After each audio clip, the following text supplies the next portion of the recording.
After Brother Ken came to perform the introduction rites, I thought the battle was finally over. I was wrong. That was when the gossip started. My stepmother became a one-woman broadcasting station. "No!" she shouted publicly. "Young man, you cannot marry her!" The entire compound went silent. Brother Ken remained calm. "Why?" he asked. My stepmother pointed directly at me. "She is a witch!" the crowd gasped. "She caused her mother's death during childbirth. If you marry her, you will die too." Suddenly, everyone began whispering. Some people nodded. Others looked at me with suspicion. For the first time, I began questioning everything. Maybe she was right. Maybe I was the problem. Maybe I really caused my mother's death. After all, I never knew my mother. I was just a baby when she died.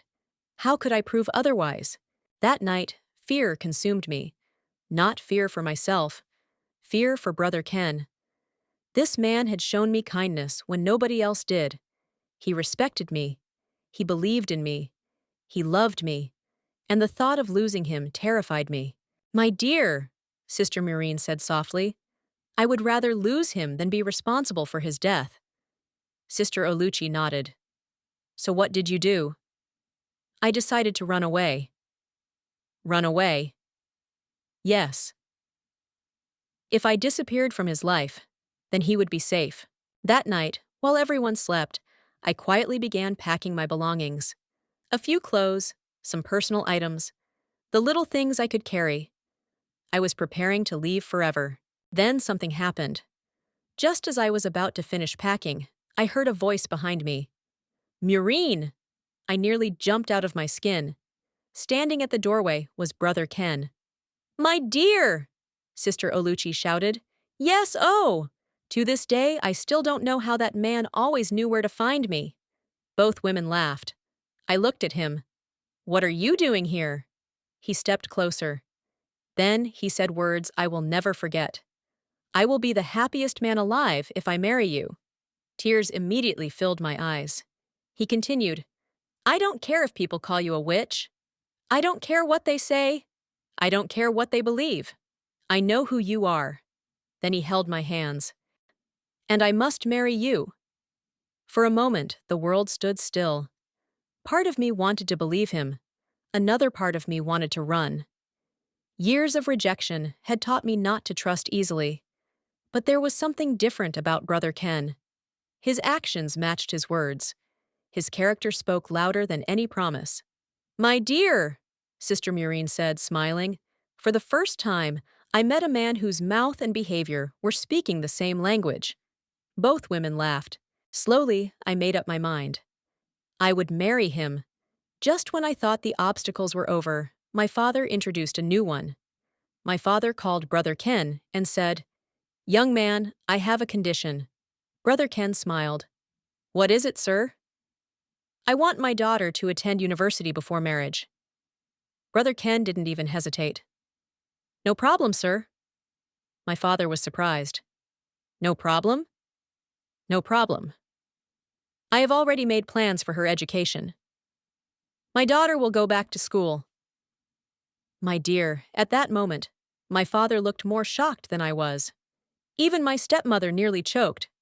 Sister Olucci burst into laughter. "My dear, Brother Ken was answering questions before people finished asking them." The two women laughed. Finally, after many meetings and discussions, my family agreed. Brother Ken was allowed to pay my bride price. I was officially promised to him. But my father had one final rule. "Maureen will remain in this house." Brother Ken nodded.